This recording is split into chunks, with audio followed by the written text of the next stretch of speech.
दी गई परिस्थितियों को दर्शाने के लिए आव्यूह का उपयोग करें। तो यहाँ पे हमें दो परिस्थितियां दी गई हैं, दो सिनेरियोज दिए गए हैं। इन दोनों में से प्रत्येक को दर्शाने के लिए हमें आव्यूह का इस्तेमाल करना है। वीडियो को रोकें तथा खुद से हल करने का प्रयास करें। चलिए इसे मिलकर करते हैं। तो चलिए पहले वाले को पढ़ते हैं। तीन संख्याओं का योग 6 है, तो माना संख्याएं x, y तथा z है, तो हमें x plus y plus z बराबर 6 दिया है। आगे बढ़ते हैं। यदि हम तीसरी संख्या को 3 से गुणा करके दूसरी संख्या में जोड़ दें तो हमें 11 प्राप्त होता है। तो तीन संख्याएं हैं, एक है x, एक है y और एक है z। तो पहली संख्या हुई x, दूसरी संख्या हुई y तथा तीसरी संख्या हुई z। तो यहां से हमें क्या मिल गया, y प्लस 3z बराबर 11। पहली और तीसरी को जोड़ने से हमें दूसरी संख्या का 2 गुना प्राप्त होता है।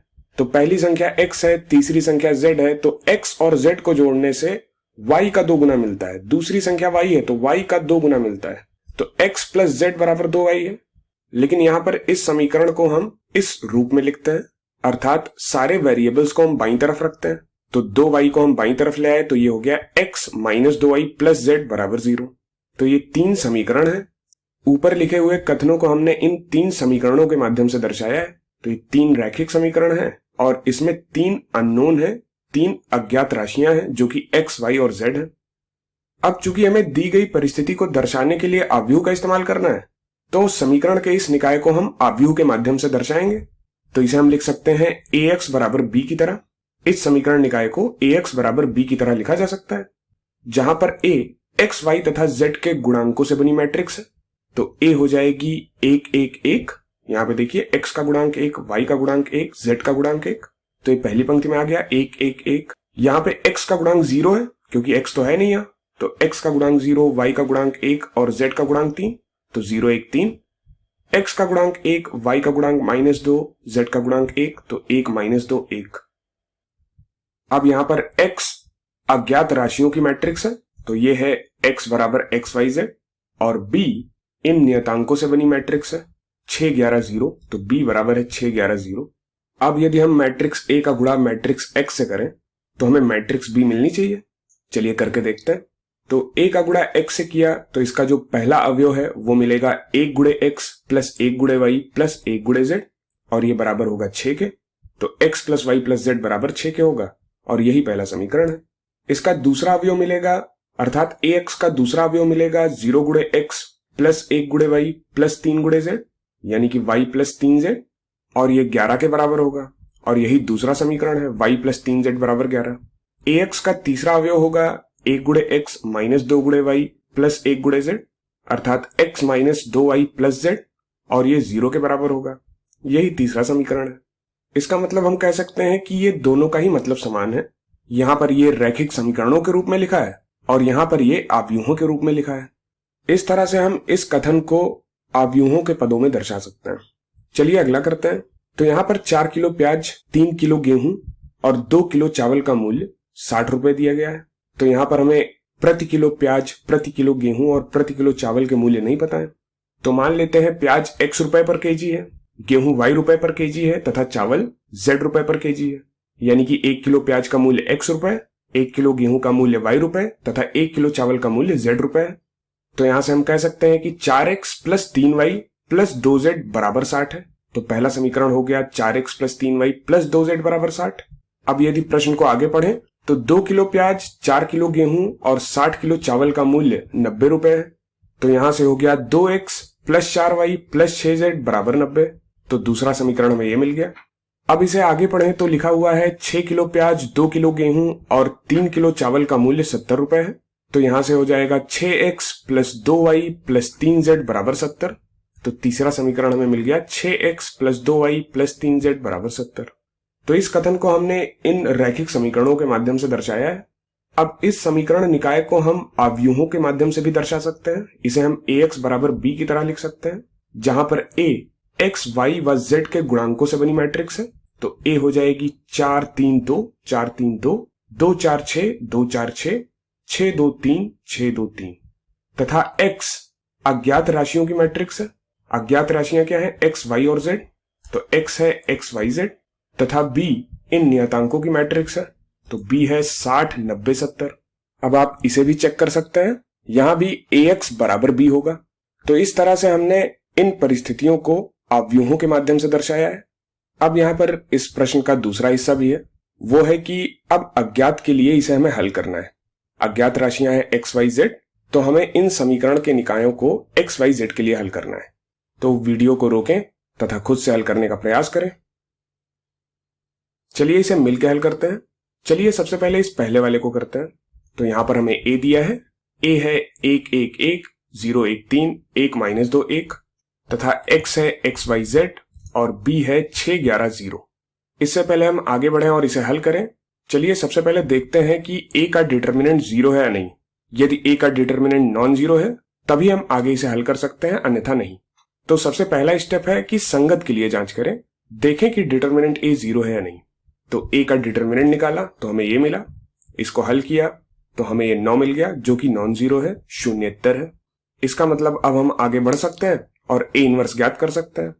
अब a इनवर्स ज्ञात करने के लिए हमें एडजॉइंट ऑफ a ज्ञात करना होगा और एडजॉइंट ऑफ a ज्ञात करने के लिए हमें कोफैक्टर्स ज्ञात करने होंगे और कोफैक्टर्स ज्ञात करने के लिए हमें माइनर्स ज्ञात करने होंगे।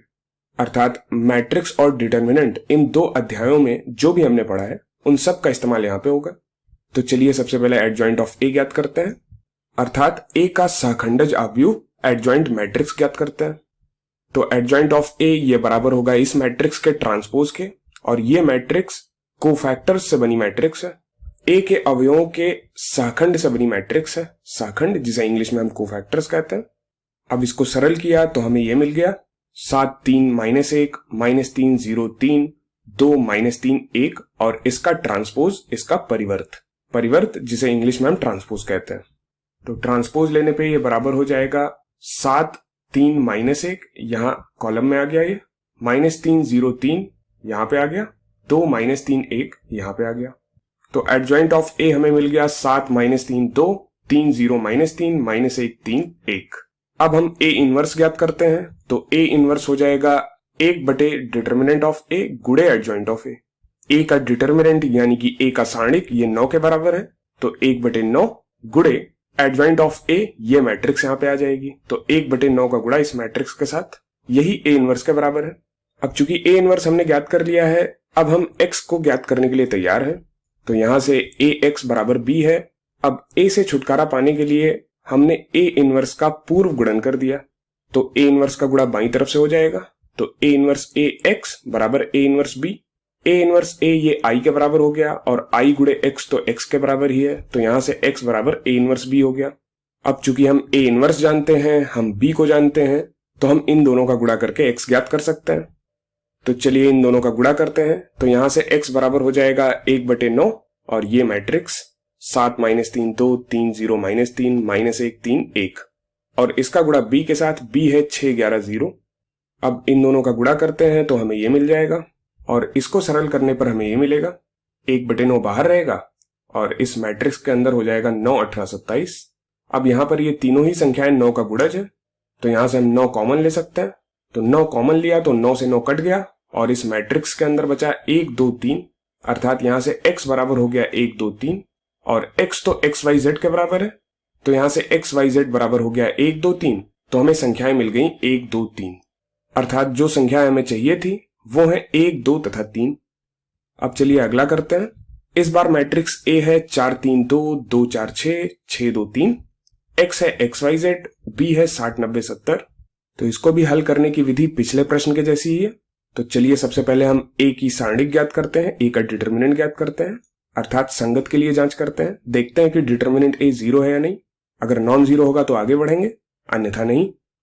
तो a का डिटर्मिनेंट ये हो गया, इसको हल किया तो ये बराबर आ गया 50 के, जो कि नॉन जीरो है, अर्थात हम आगे बढ़ सकते हैं, a इनवर्स ज्ञात कर सकते हैं। तो a इनवर्स ज्ञात करने के लिए हम एडजॉइंट ऑफ a ज्ञात करते हैं। तो एडजॉइंट ऑफ a हो गया इस मैट्रिक्स का ट्रांसपोज और ये मैट्रिक्स a के अवयवों के सहखंड से बनी मैट्रिक्स है, कोफैक्टर्स से बनी मैट्रिक्स है। तो इसको सरल किया तो हमें ये मिला और इसको हल करने पे हमें एडजॉइंट ऑफ a ये मिल जाएगा, अर्थात एडजॉइंट ऑफ a है 0 -5 10 30 0 -20 -20 10 10।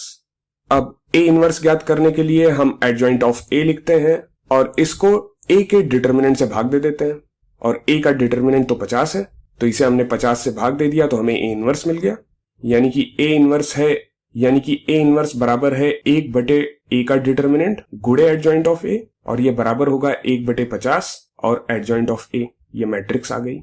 अब ए इनवर्स हमारे हाथ में है। अब हम x ज्ञात करने के लिए तैयार हैं, तो ax बराबर b लिखते हैं और ए इनवर्स का इस समीकरण में पूर्व गुणन कर देते हैं, प्री मल्टीप्लिकेशन कर देते हैं, अर्थात ए इनवर्स से बाईं तरफ से गुणा कर देते हैं। तो ए इनवर्स ax बराबर A inverse b। A inverse गुणे ए ये आइडेंटिटी मैट्रिक्स हो गया, तत्समक आव्यूह हो गया, जिसे हम i से लिखते हैं, और i का गुणा x से x मिलेगा, तो यहां से x बराबर ए इनवर्स b हो गया। हमें ए इनवर्स पता है, हमें b पता है, तो हम इन दोनों का गुणा कर सकते हैं। तो इन दोनों का गुणा करने पर हमें x मिल जाएगा 1/50 और ये मैट्रिक्स, ये तो ए इनवर्स हुआ, और b जो कि ये मैट्रिक्स है यहाँ पे। तो यहां से देखिए इस मैट्रिक्स से 5 कॉमन आ रहा है और यहां से 10 कॉमन आ रहा है। 60, 90, 70 में से हम 10 कॉमन ले सकते हैं, तो ये हो जाएगा 5 × 10/50। और मैट्रिक्स के अंदर क्या बचा, यहां से जब 5 कॉमन लिया है तो 0 - 1 2, 6 0 -4 -4 2 2, और यहां से 10 कॉमन लिया तो ये हो गया 6 9 7। तो ये 50 से 50 कट जाएगा और इन दोनों मैट्रिसेस का गुणा हो जाएगा, तो ये बराबर हो गया दोनों ही अवयवों के गुणनफल के बराबर। तो इन दोनों का गुणा किया तो हमें मिल गया ये x बराबर 0 - 9 + 14, 36 + 0 -28, -24 + 18 + 14। इसको सरल किया तो हमें मिल गया 5 8 8। अब चूंकि x x y z है, तो यहां से x बराबर 5 हुआ, y बराबर 8 हुआ और z बराबर 8 हुआ। अर्थात प्रति किलो प्याज का मूल्य हुआ 5 रुपए, प्रति किलो गेहूं का मूल्य हुआ 8 रुपए तथा प्रति किलो चावल का मूल्य हुआ 8 रुपए। यहाँ 5 8 8 है, यहाँ भी 5 8 8 है।